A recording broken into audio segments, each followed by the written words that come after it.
Salut tout le monde, on est de retour pour l'épisode 3 de Tribulation Nocturne, notre résumé d'une semaine d'égarement sur le web. La semaine dernière, les algorithmes des réseaux sociaux m'ont fait ressortir un vieil article. Cette feuille, faite par l'homme, serait une manière de produire de l'oxygène. Alors ma première réaction ça a été... J'ai un peu creusé et il semblerait que cette feuille soit faite à partir de soie.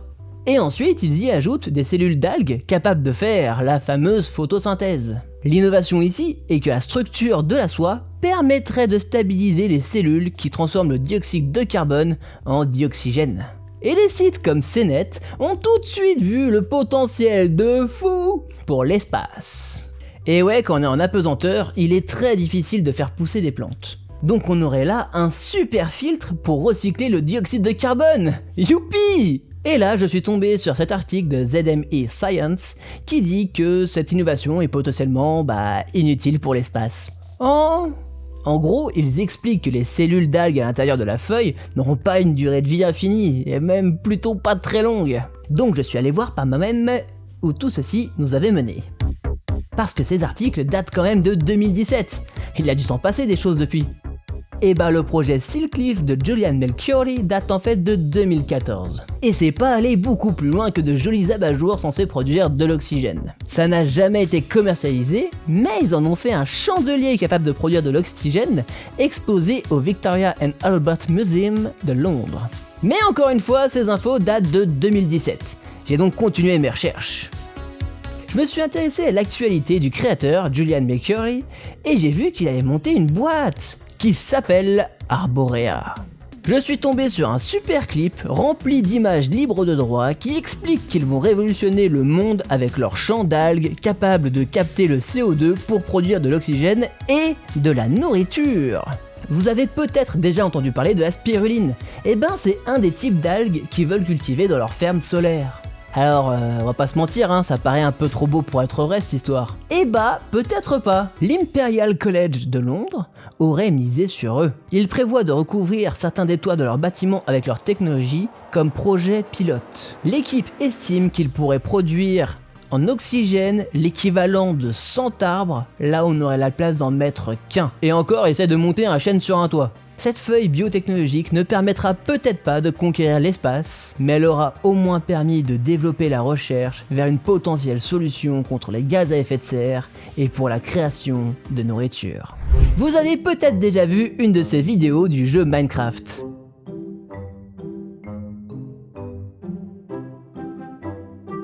Wouah, le mec a reproduit toute cette photo en pixel art à partir seulement des blocs disponibles dans Minecraft. C'est fou à quel point c'est une arnaque. On est parti. Déjà, j'ai recherché des mods Minecraft avec le mot-clé pixel art. J'en ai trouvé un en 5 secondes. J'ai ensuite installé le launcher CurseForge qui permet d'installer facilement des mods sur Minecraft. En 5 minutes, j'avais une version de Minecraft avec le mode installé. Ensuite, j'ai créé un monde vide avec les cheat codes d'activer. Après, je suis passé sur Photoshop. J'ai pris une photo que j'ai redimensionnée pour qu'elle paraisse pixelisée. 256 pixels de large, c'est largement suffisant. Dans le jeu, j'ai utilisé l'outil disponible avec le mode qui me permet, en faisant clic droit, de rentrer l'adresse de l'image que je viens de modifier. Je me suis mis au centre, j'ai fait genre de poser les 4 derniers blocs à la main pour faire croire que c'est moi qui ai tout fait, et puis je me suis reculé, et voilà! Ça m'a pris 30 minutes à tout casser! Et ce mec, il fait que ça, et il a 2 millions d'abonnés. Super. Après, pour sa défense, c'est marqué dans la description qu'il utilise le logiciel MC-Edit pour le faire. Donc il s'en cache même pas.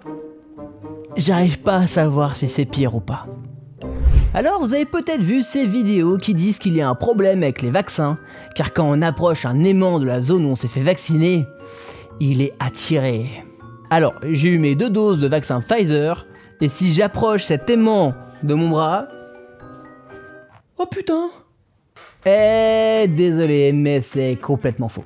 Explication! Alors de base, notre peau est très légèrement collante, surtout s'il y a un peu de transpiration ou un peu de sébum, ce qui est parfaitement naturel. Enfin merde, j'étais pas le seul, en étant gamin, à avoir tenté de coller une capsule sur mon front. Tada! Et je vous garantis que ça marchait aussi avant le vaccin. Alors certains même sont allés jusqu'à coller un téléphone portable pour prouver que ça marchait bien. Alors moi j'ai un S21 Ultra, donc assez massif comme modèle, Exactement le même principe. Alors imaginons que ces vidéos ne soient pas uniquement faites par des personnes cherchant à faire le buzz, mais par de vraies personnes qui ont peur. J'ai dit imaginons. Alors on voit bien dans leurs vidéos qu'elles trouvent que c'est beaucoup plus collant à l'endroit du vaccin que sur le reste du bras. Alors je sais pas pour vous, mais moi quand je me suis fait vacciner, on m'a mis un pansement. Et quand on enlève le pansement, forcément il reste un peu de colle et... ça tient beaucoup mieux. En tout cas, ce qui me fait toujours autant rire, c'est l'incapacité des médias traditionnels à traiter des fake news. Réponse de Ouest France. Et si les plus dubitatifs ne sont toujours pas convaincus, ils peuvent toujours consulter les listes des ingrédients des vaccins rendus publics par l'Agence européenne du médicament. Comment te dire que si les mecs pensent qu'ils se font injecter des puces 5G et des aimants, je suis pas sûr qu'ils croiront la liste des ingrédients du labo. Pas sûr. Alors là, on arrive sur du très très lourd. Cette histoire commence à faire parler d'elle, mais pas assez à mon goût. Pour résumer, une chef d'entreprise a cherché à se débarrasser d'un de ses employés qui est adhérent CGT et gilet jaune. Malheureusement pour elle, il est quasiment impossible à virer parce que d'une, il fait partie d'un syndicat, et de deux, il n'a fait aucune faute. Elle aurait fait part de son agacement à un ami à elle, un certain Frédéric V. Il lui aurait fait comprendre que contre une certaine somme d'argent, il était prêt à s'en occuper. Elle a d'abord refusé, mais d'après elle, il lui aurait mis la pression. Au bout du compte, Frédéric V aurait engagé un homme pour s'occuper du syndicaliste. Il était sur le point de tuer quand il a remarqué qu'il avait une femme et des enfants. Et c'est là qu'il a rebroussé chemin. Alors comme ça, on dirait un fait divers incroyable, c'est pas possible de voir ça en France. Vous êtes tellement pas prêts. Cette affaire est reliée à une autre beaucoup plus grosse qui implique des francs-maçons, des politiques corrompus, des agressions, des meurtres, de trafic d'armes et des agents du service de renseignement français. Tout est écrit là, dans une enquête du service d'investigation de Radio France. C'est les services publics. Et ça a été repris par énormément de médias. On n'est pas sur un site obscur ou peut-être que... Non, là on est sur une vraie enquête.